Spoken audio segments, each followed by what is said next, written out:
A former family vlogger named Ruby Franke just pled guilty to 4 felony counts of second-degree aggravated child abuse, according to video footage of the hearing that was uploaded to YouTube.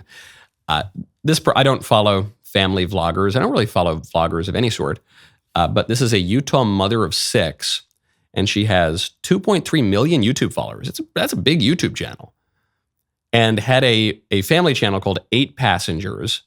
And I guess what she did was she would just film her family and all of her little kids. And she's now been charged with 6 counts of felony child abuse and pled guilty to 4. Her business partner, Jody Hildebrand, was arrested in August after cops found one of Frank's children with open wounds after running away from the business partner's home. Another kid was found malnourished. Just really terrible stuff. Glad that this woman is going to see some justice and that the kids are going to have some justice. At a deeper level, though, all family vlogging is child abuse, as far as I'm concerned. It's not, you're not always beating the kids or malnourishing them, but it's all really bad. I'm not in any way surprised by this story. When I see people exploiting their kids for content on the internet, I think bad parenting. Stop it immediately. Don't do it. Even people who aren't making money on it, even people who are just farming likes, who just get a rush of excitement when they see people liking their pictures and then they exploit their children to get all these likes. Don't do it. Your job as a parent is to protect your children.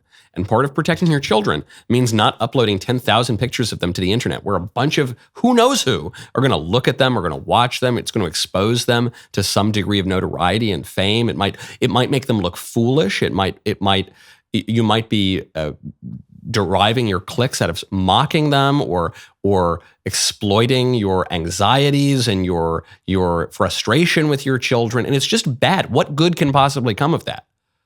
It is a problem that we've been talking about for weeks now in all sorts of different areas. We were talking about surrogacy a couple of weeks ago, about how the problem with surrogacy is that it commoditizes human beings. We shouldn't treat human beings as means to an end. We shouldn't treat human beings as objects for our enjoyment or our benefit. We should treat human beings as ends in themselves, not to be commoditized, not to be turned into vessels for rent, not to be turned into products to be purchased, like you see in the case of IVF and surrogacy, not to be turned into media objects to exploit for clicks or likes or money. It's just wrong. These are your kids. Don't do it. It's bad. That is the difference between this woman who just pled guilty to malnourishing and beating her kids or whatever the charges were, 4 felony counts. The difference between her and every other family vlogger, blogger posting 1 million pictures of your kids for all the world to see is a difference of degree. It is not a difference in kind. So if you're doing it, cut it out, okay? That is some really golden advice that I'm giving you right now. And when you want actual physical gold, you got to check out Birch Gold.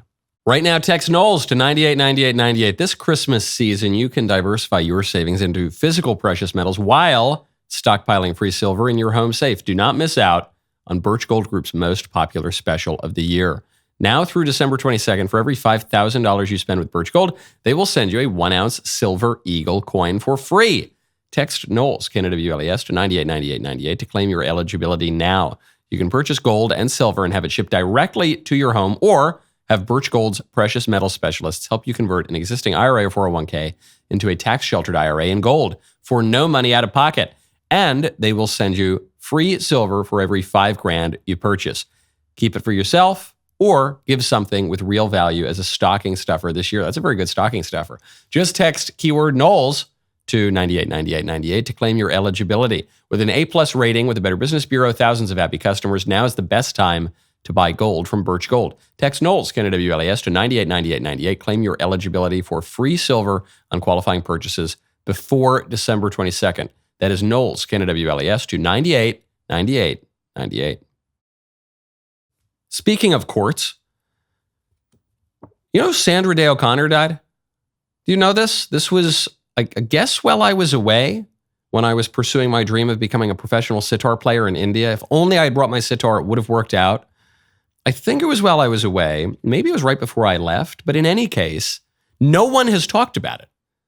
You remember when Ruth Bader Ginsburg died and it was all we heard about for months?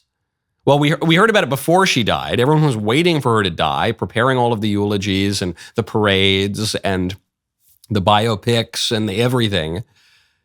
And then she died, and then it was another 2 months of mourning. And then Sandra Day O'Connor dies. No one even thinks about it. Most people don't even know who she is. Everyone remembers Ruth Bader Ginsburg, the first woman on the Supreme Court. But no one remembers Sandra Day O'Connor, the actual first woman on the Supreme Court. The way that history has been revised and the way that the narrative has been formed, it is as though Ruth Bader Ginsburg, the trailblazer, the woman who paved a path for all of us, but especially for women, it is as though she were the first woman on the Supreme Court, appointed by Bill Clinton, that wonderful liberal president. But that's not what happened. The first woman on the court was Sandra Day O'Connor, who was at least vaguely conservative, who was appointed by Ronald Reagan. But that doesn't work with the narrative. It doesn't fit.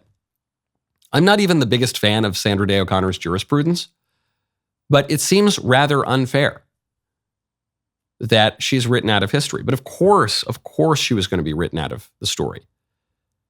The story is already written, okay? Conservatives are evil, liberals are good. Conservatives are oppressing the masses, liberals are liberating people. That is why when a conservative wins an election, something had to be wrong with the election. Even if it was the cleanest election ever in history, something had to be wrong. The people were hypnotized into a false consciousness. The fraud happened at the level of the soul, actually. The deception that was perpetrated by the conservatives was so subtle, no one even saw it happening. But it had to be wrong. The liberals have to win the elections popularly because they are the ones liberating people. And so if the people don't know their own good, it's because of the conservatives tricked them. Has to be the case. Donald Trump had to lead an insurrection. Never mind that he told people, don't go into the Capitol, go home, be peaceful, don't be violent, don't be nice. He had to do it. The horn hat guy had to be an evil insurrectionist on the brink of a coup d'etat about to shred the Constitution. It doesn't matter that the video footage showed that he was getting a private tour around the Capitol by the police. Doesn't matter that the only person killed in political violence on January 6th was a Trump supporter killed by a trigger-happy cop. None of that matters. The story was already written, okay? And any facts that don't fit that narrative are going to be twisted, they're going to be rewritten, or they're going to be discarded. And in the case of Sandra Day O'Connor, she doesn't fit the narrative that the first woman on the court would be appointed by a conservative Republican, that she herself would be at least somewhat conservative, that she would not stand up for all the big liberal causes. It doesn't fit, so she's gone. She's out. And the replacement is Ruth Bader Ginsburg. And that's that. The reason I mention all of this is not just to gripe or to defend the sacred honor of Sandra Day O'Connor or something. It's to remind conservatives, we will never get the credit. It's not going to happen. We're never going to get the nice New York Times piece. We're never going to get the beautiful PBS special. It's not going to happen. We're always going to be evil. We're always going to be idiots. We're always going to be knuckle-dragging Hitlerian figures who want to destroy our country and kill everyone on earth. That's always going to be the case.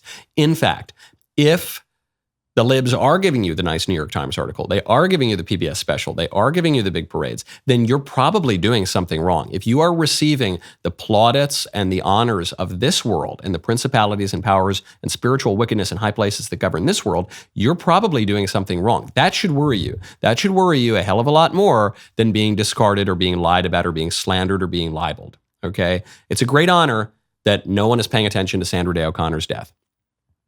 It is something that ought to be worrisome to the friends and admirers of Ruth Bader Ginsburg, that she is so highly revered by a rotten, very, very corrupt political structure. That's the way it goes. There's no neutrality here, okay? And as far as the machinations of this world go, the libs have the upper hand. No doubt about it. Man, what a great clip that was, huh? That was good. Now, hey, whoa. Ring that bell. Subscribe to the Michael Knowles YouTube channel. We'll see you next time.